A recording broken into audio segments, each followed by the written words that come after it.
Cats, cops, and C4.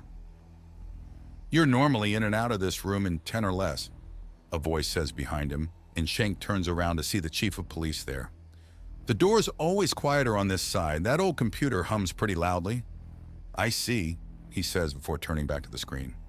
An organized crime family revealed a history of using and distributing weapons of mass destruction along their branches. It attacked the world of Vuxel in an attempt to reclaim it. So I'm doing a bit of a double check in the files I have access to in order to see if there's a potential similar problem here. Why did this family attack Vuxel? They used to have a presence there until they were wiped out by an undaunted asset. So it was a retaliation? To a retaliation, my understanding of the situation and the Vakes matriarch at the time tried poisoning a privateer under our employ and then started waving guns around when she didn't immediately get what she wanted. Chunk explains as he brings up the files. Like our local girls here, they were involved in crime. They're suspected to be involved in illegal activities. Without proof, we can't do anything. Teresa remarks and he shrugs. That's not what I'm here for. Chunk replies, and there's a sense of a glare at him. Relax. All I'm doing is reading up.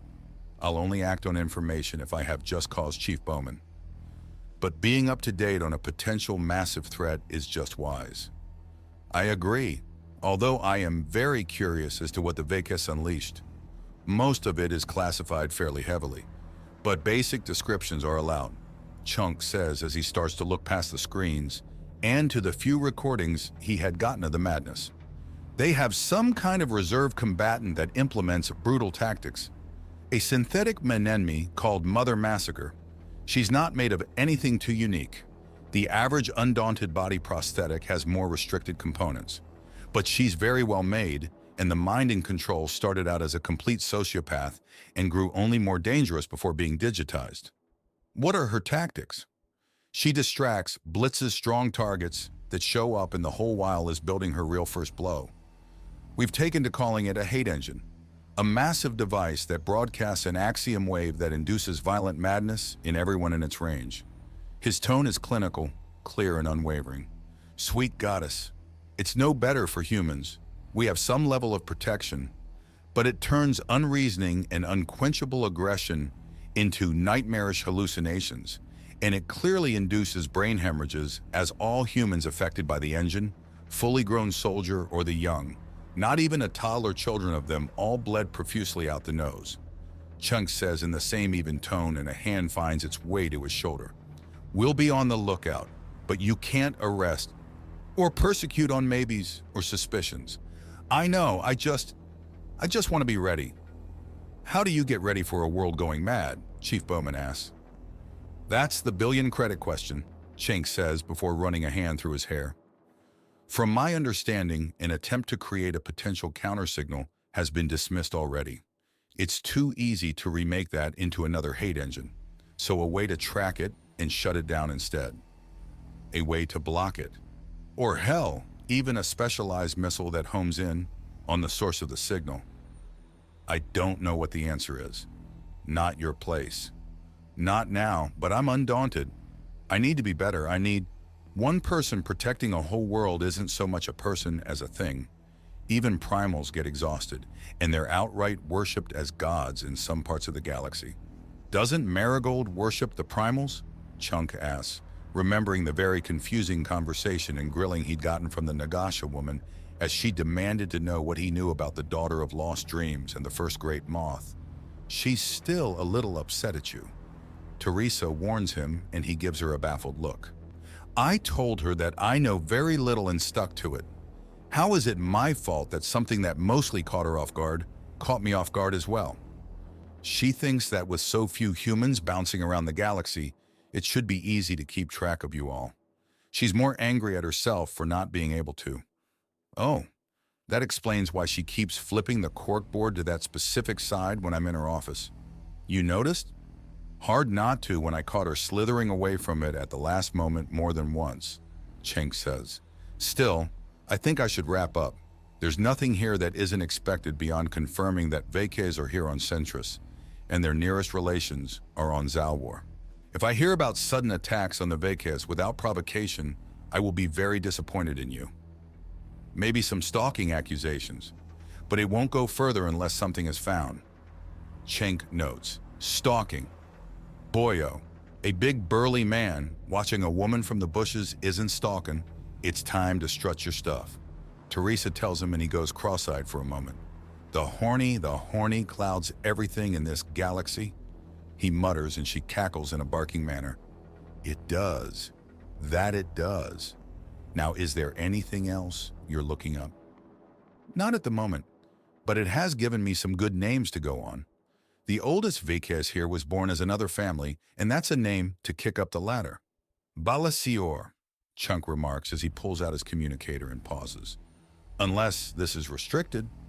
You're not sending anything that's not publicly available. We just have it better organized here, she says, and he nods.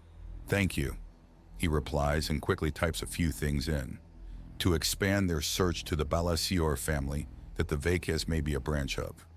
All right. Well, now that I'm sure you're not up to anything untoward, Teresa says, walking out.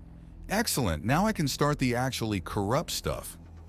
Chunk jokes and Chief Bowman turns on her pads, walks back in and starts pushing him out of the room while biting her lip to resist laughing at the bad joke. All right, I'm going, he says as they leave the room, and he slips out of her grip and starts heading towards Linda's office. And stay out of trouble. The day's still young, Cenk replies, and he loses sight of her around a corner as she waves him off dismissively.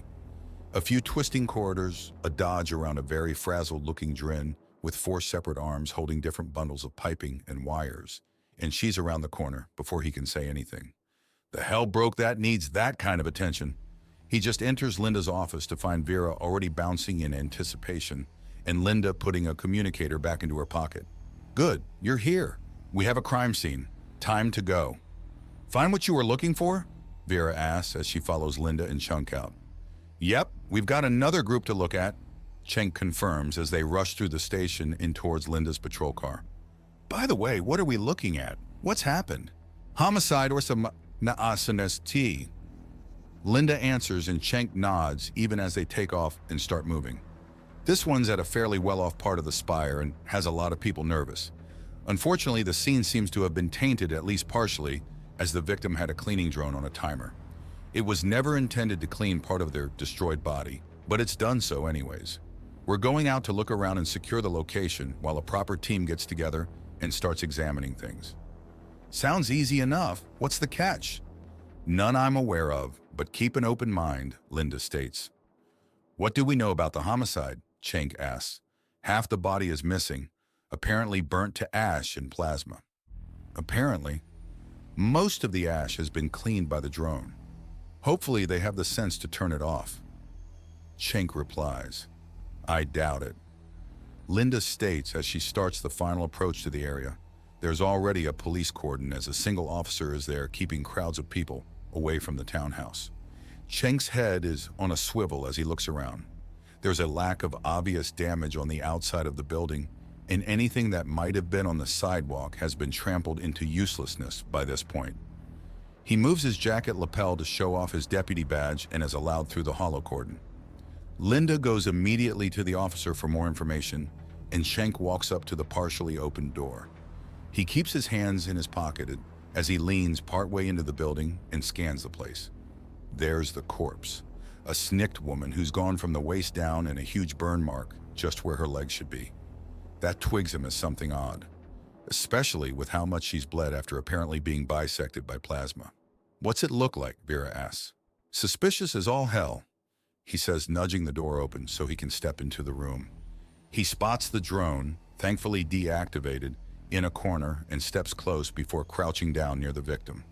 The torso does have burn marks around where she lost her legs, but it's not right.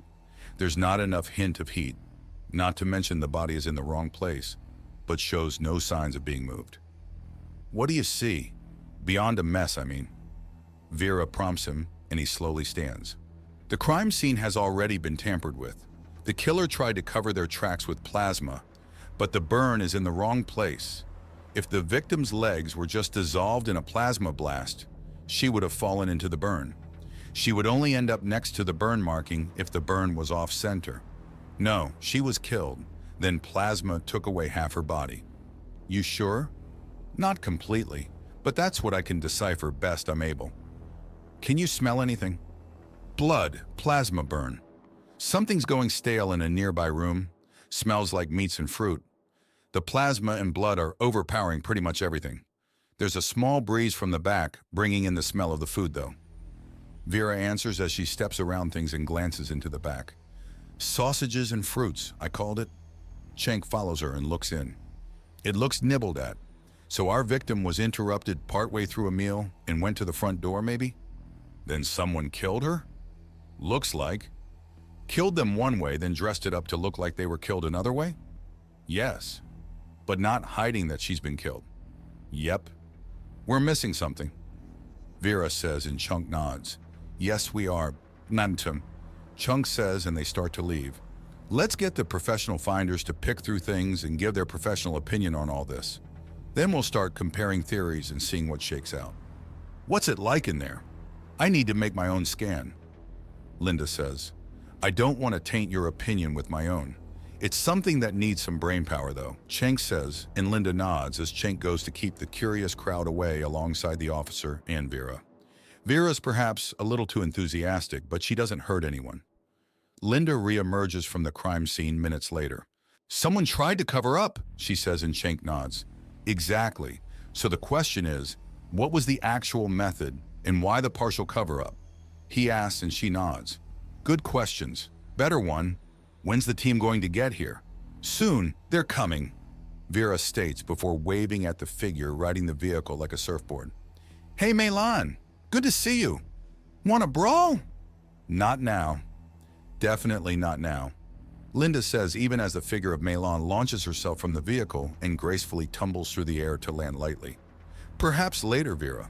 After all, I'm not sure how many times I can fight the same silly cat without growing bored. Bored? Bored. I'll show you bored. Please, not now, Chunk says, and Vera shrinks in a bit as the crime scene investigation team rolls in and starts releasing tiny camera drones to record everything.